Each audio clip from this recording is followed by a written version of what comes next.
Imagine a world where every electric car, every smartphone, and every piece of renewable energy tech is controlled by a single person. Now, stop imagining, because right now, one country is quietly closing its fist around the most important resource of the 21st century. If they decide to close the valve today, the modern world effectively stops tomorrow. While the West was busy debating policy and short-term quarterly profits, one nation was playing a game of geopolitical chess that lasted 40 years. They didn't just buy the factories, they bought the very atoms that make those factories possible. This isn't just about business, it's about a total global monopoly that no one saw coming until it was already too late. You see, we are currently living through the greatest energy transition in human history. We are moving from a world run on oil to a world run on batteries. But here's the problem. We've traded one addiction for another, and this time the dealer owns the entire supply chain. This is the story of how China quietly bought every battery in the world. But here's where it gets truly unsettling. To understand the scale of this, you have to look at the lithium triangle in South America and the cobalt mines of the Congo.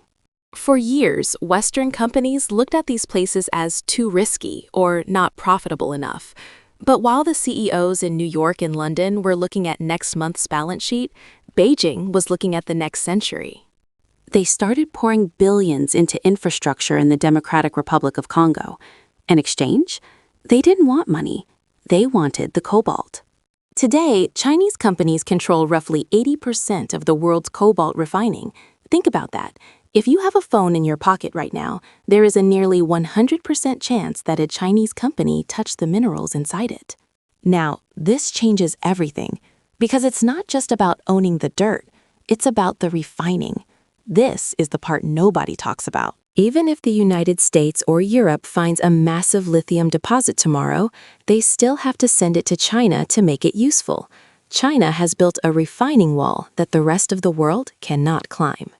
They control 60% of global lithium processing and a staggering 90% of rare earth element refining. They aren't just the players in the game, they are the stadium, the referees, and the owners of the league. But here's where the story takes a dark turn. In 2022, the price of lithium skyrocketed by over 400%.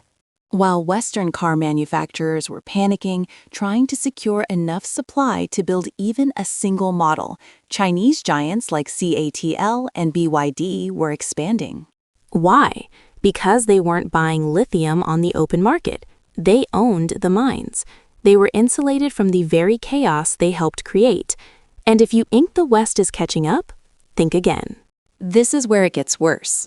Every time a Western government subsidizes a new battery plant, they often find themselves forced to license the technology from, you guessed it, China. The intellectual property for the most efficient, cheapest batteries on Earth doesn't live in Silicon Valley. It lives in Ningde. We aren't just dependent on their materials, we are now dependent on their minds. But here's the twist that no one expected. Just as the West finally started to wake up and invest billions into lithium-ion technology, China moved the goalposts. They are already pivoting to sodium-ion batteries. Why? Because sodium is everywhere. It's salt, it's cheap, and by the time the West builds its lithium supply chains in 10 years, those supply chains might already be obsolete. China is effectively making the world's current efforts a race toward a finish line that they've already moved. This is a masterclass in economic warfare. By controlling the battery, you control the vehicle. By controlling the vehicle, you control the data. By controlling the data, you control the future of transportation, logistics, and military movement. We often talk about the oil wars of the 20th century. We remember the gas lines and the geopolitical leverage of OPEC. But the battery war is different. It's silent. It's happening in boardrooms and deep-sea mining permits rather than on battlefields. So, where does this leave us? We are entering an era of total energy dependence, a world where the green revolution might just be a transfer of power from one set of autocrats to another. The West is finally trying to diversify, looking at places like Australia, Canada, and even the deep ocean. But China is already there too. They are outbidding, outworking, and outplanning everyone else on the board.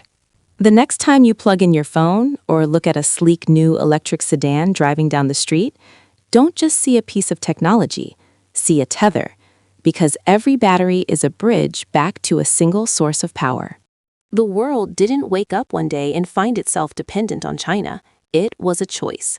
We chose low prices today over security tomorrow, and now the bill is coming due. This isn't a conspiracy. It's just the most successful corporate takeover in human history. Remember, the war for the future isn't being fought with missiles. It's being fought one battery at a time. And right now, there's only one winner.